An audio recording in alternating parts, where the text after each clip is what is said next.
Yesterday, Justin Trudeau's Liberals announced their third federal budget, but I think it's actually the very first NDP budget. It is as bad and as virtue signaling as anything I have ever seen in government.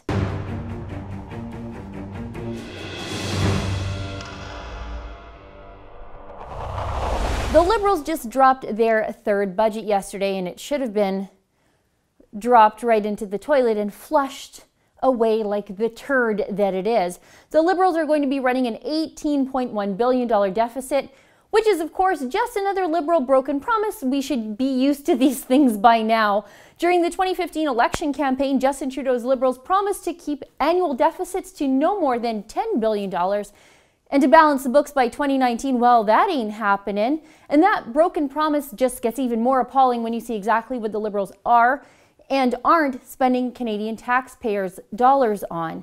If this budget sounds like it's straight out of the NDP socialist platform, well, that's because it is. The Liberals are throwing cash at the mainstream media, $172 million over 5 years, and then $42.5 million a year after that to the Canadian Media Fund, and then another $50 million over 5 years to support local journalism in underserved communities, with a consideration to allow Canadian newspapers to receive charitable status. There's a new advisory council on the implementation of national pharmacare to be headed by former Ontario Health Minister Eric Hoskins. What could possibly go wrong there? The Liberals are raising taxes on darts again. A $1 increase on a carton of 200 cigarettes, with a promise to increase taxes on cigarettes with inflation every year rather than every 5. You see, if the smokes don't kill you, the taxes just might. And then we get real feministy and social justicey in the budget. $2.6 billion over 5 years to encourage innovation in gender equality in STEM industries, including encouraging female entrepreneurs. The Liberals are spending our money to fight the long-debunked gender wage gap.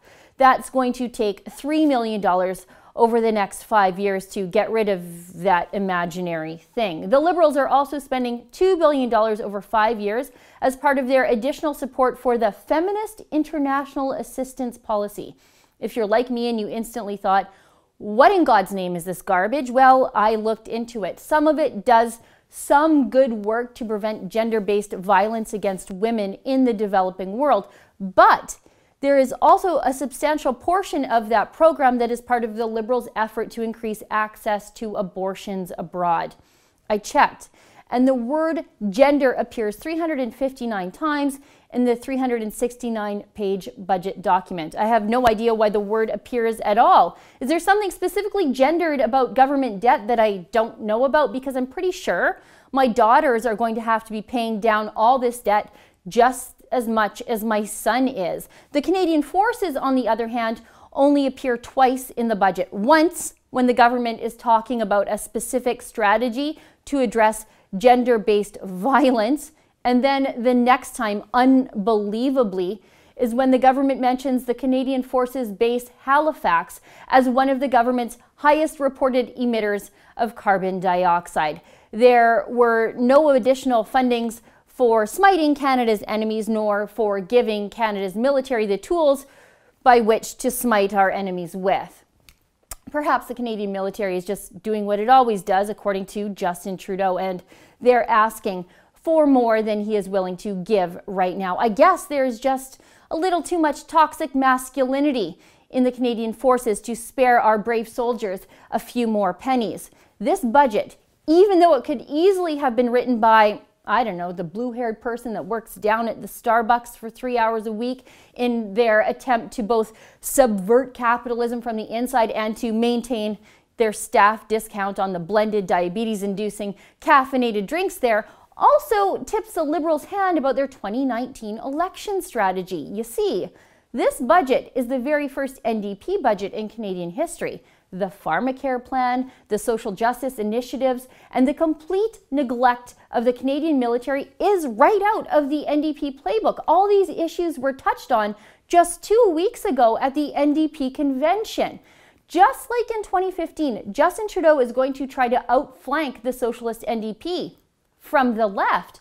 Let's hope the smart centre voters have had enough of this ongoing embarrassment and are pushed conservative, like what happened in the United States with the election of Donald Trump. And let's hope all of this over-the-top pandering to gender-based issues is received as well as Trudeau's pandering in India.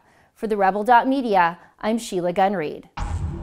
Fake news and bogus analysis are everywhere, but good news, so is the Rebel. We have a brand new Rebel Media mobile app. You can find it on the Google Play Store or the Apple App Store. Download it, give it a whirl, take the other side of the story with you wherever you go.